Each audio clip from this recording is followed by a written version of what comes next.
Olá, Deus te abençoe e te guarde. Que essa palavra possa te motivar, te restaurar, te abençoar, em nome de Jesus. Qual o seu propósito de vida? O que você tem sonhado para a sua vida? É disso que vamos falar hoje. Mas antes disso, quero te pedir, dê um like, compartilhe e se inscreva se você ainda não é inscrito e nos ajude a levar a palavra a outras pessoas. Bom, hoje é dia 19 de maio e nós estamos seguindo essa sequência do dia do mês.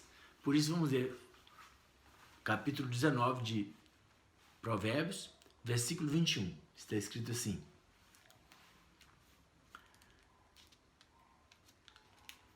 muitos propósitos há no coração do homem, mas o propósito do Senhor permanecerá. Vou repetir. Muitos propósitos há no coração do homem, mas o propósito do Senhor permanecerá. Bom, muitos propósitos, quando fala coração do homem, claro, está falando, como já vem falando, está falando da nossa mente, da nossa imaginação.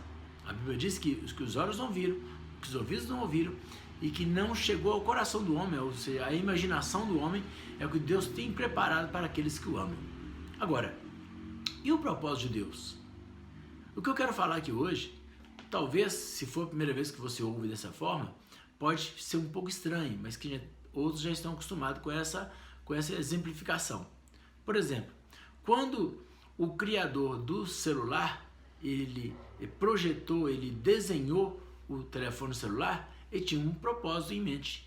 Quando quem projetou o primeiro carro, ele tinha algo em mente. Quando alguém inventou o avião, tinha algo em mente. E assim a televisão, o rádio ou qualquer um outro aparelho que você imaginar.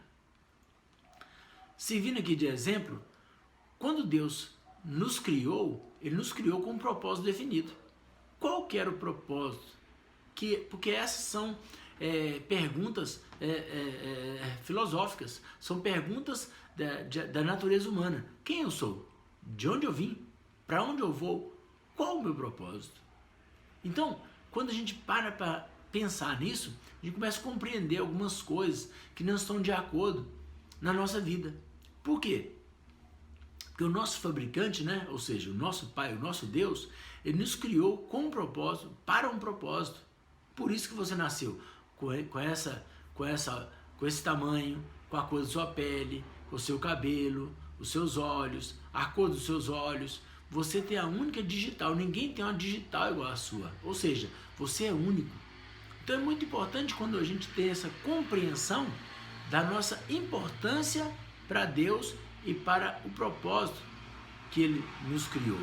Então, aqui diz, muitos propósitos há no coração do homem, mas o propósito do Senhor permanecerá. Ou seja, Deus nos criou e nos projetou. Você poderia ter nascido há 500 anos atrás, ou poderia deixar para nascer daqui uns 200 anos, mas não, você nasceu no ano que você nasceu, no dia que você nasceu, na família que você nasceu, porque Deus tem um projeto para você. E às vezes é difícil a gente compreender isso, a gente aceitar, porque a gente imagina que outras pessoas tiveram um propósito melhor. Agora, quem vai dizer se é melhor ou pior é só aquele que te projetou, o próprio Deus. Então isso faz com que a gente tenha muitos dilemas durante a nossa vida, porque a gente cria uma expectativa, uma ideia, que a gente quer muita coisa, por isso que muitas orações nossas não são ouvidas, né? E depois que passa um tempão, a gente percebe, ainda bem que Deus não me ouviu, ainda bem que não aconteceu aquilo que eu queria, porque não era realmente o que eu gostaria de passar ou gostaria de ter. Já teve essa sensação? Que aquilo que você mais desejava, passe-se os anos e você pensa, meu Deus, eu não poderia fazer aquilo, eu não gostaria daquilo. Por exemplo, eu quando era criança, muitas crianças, né, têm esse desejo. Eu pensei, eu queria ser jogador de futebol. Depois de adulto, eu percebi que o mundo do futebol não era para mim. Eu não ia gostar de ser um jogador profissional, mesmo que eu tivesse muito talento, né, coisa que eu não tenho talento para ser um jogador profissional. Mas se eu tivesse, não é um ambiente que eu gosto, não é uma coisa que eu gosto de fazer, eu não gosto de ficar viajando do jeito que eles viajam, eu não gosto de ser, né, vendido, né, o passe eu não ia gostar daquela sensação, eu não ia gostar de morar longe da minha família. Aí eu comecei a perceber várias coisas que eles são privados de ter e de fazer e que eu não gostaria de viver aquilo em troca de ser um jogador de futebol, mesmo que fosse muito rico, muito famoso. Quer dizer, a riqueza, a fama, o status nem sempre compensa. Por quê? Porque você não está de acordo com o propósito que Deus estabeleceu para você e o que você e aquilo que vai te fazer ter uma vida plena. É isso que nós temos que fazer, pensar. Porque muitas vezes ficamos frustrados com algumas coisas que queremos. E outro ponto. Quando nós estamos fora do nosso propósito, nós sofremos. Porque eu aprendi uma frase que diz assim: quando o uso é inadequado, o abuso é inevitável. Vou repetir. Quando o uso é inadequado, o abuso é inevitável. Por exemplo, vou dar um exemplo bem ridículo. Eu posso pegar meu carro e fazer dele um galinheiro? Posso. O carro é meu. Se eu tiver umas galinhas, posso colocar lá. Mas é adequado? Não. E se eu fizer isso, as galinhas vão estragar meu carro, vão sujar meu carro e o carro não vai cumprir o propósito dele. Essa é a nossa vida. É quando nós pegamos a nossa vida e fazemos dela, né? Desculpa a expressão, né? Uma bagunça. Queremos fazer um monte de coisa que vemos outras pessoas fazendo, mas é o propósito delas, não é o nosso. Nós temos que saber qual que é o nosso propósito. O que Deus preparou para mim? Quando é que eu faço a vontade de Deus? E quando a gente percebe isso, a gente tem um propósito de vida. A gente tem algo que a gente tem força para levantar de manhã e trabalhar o dia inteiro, e motivação, e alegria, e não importa se vem muito reconhecimento, se vem muito retorno financeiro, não importa muita coisa que as pessoas procuram por aí. O que importa é você estar sempre feliz por estar desempenhando aquele papel que você crê que o seu Criador, o seu Deus, te escolheu para fazer.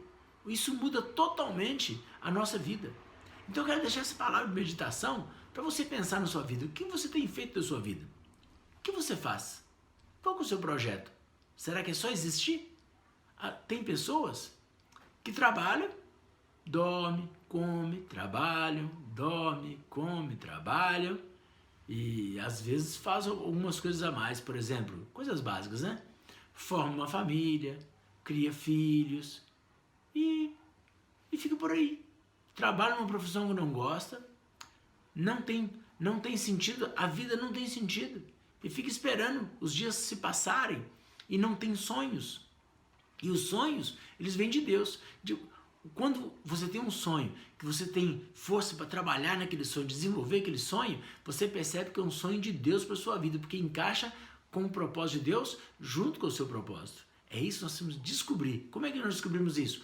Falando com Deus e ouvindo Deus, sentindo Deus. O Espírito Santo, ele vai nos direcionar a algumas situações e alguns momentos que vai nos levar para o nosso propósito, porque diz o texto: muitos são os propósitos do coração do homem, mas o propósito do Senhor prevalecerá.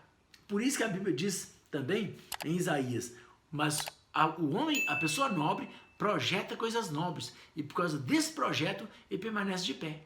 Quando a gente tem um projeto muito grande, o que é um projeto grande? É aquele que vai além da sua própria vida, é aquele que vai além de você, que você precisa de muito mais coisas do que as suas próprias habilidades. Então é importante que a gente tenha essa compreensão, porque a pessoa que tem um projeto nobre não é um projeto que olha o próprio umbigo, não é um projeto buscando fama, dinheiro ou um benefício próprio. É um propósito que vai gerar benefício a muitas pessoas, a muitas gerações. Pensa em Moisés. Moisés, ele viveu 40 anos com Faraó, né, no palácio do Faraó, criado pela filha,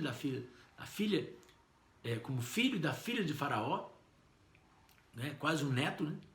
Depois ficou 40 anos no deserto e depois 40 anos ele viveu para libertar o povo. Ali ele se encontrou.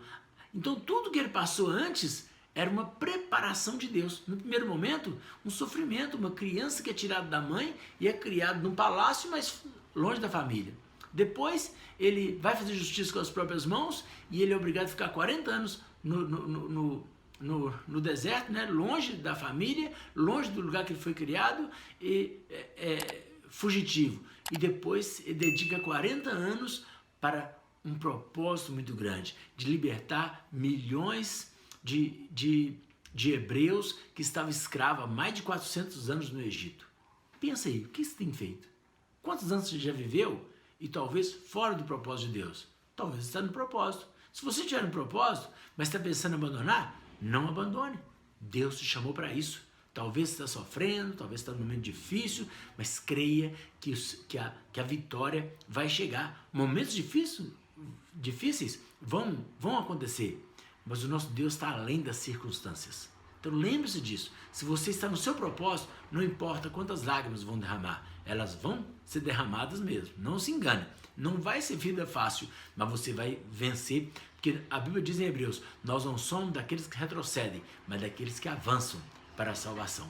Então pense nisso, cumpra o propósito de Deus para a sua vida. Deus tem grandes coisas para fazer em você e através de você. Que o seu propósito seja cumprido e que Deus te abençoe. E que você ainda não descobriu o seu propósito, que você ore e que Deus fale com você poderosamente e que você possa cumprir esse propósito para a glória do nosso Deus. Em nome de Jesus. Deus te abençoe, dê o like, se inscreva e nos ajude a cumprir o nosso propósito, que é levar essa palavra a outras pessoas. Então, me ajude, nos ajude a levar essa palavra maravilhosa a outras pessoas.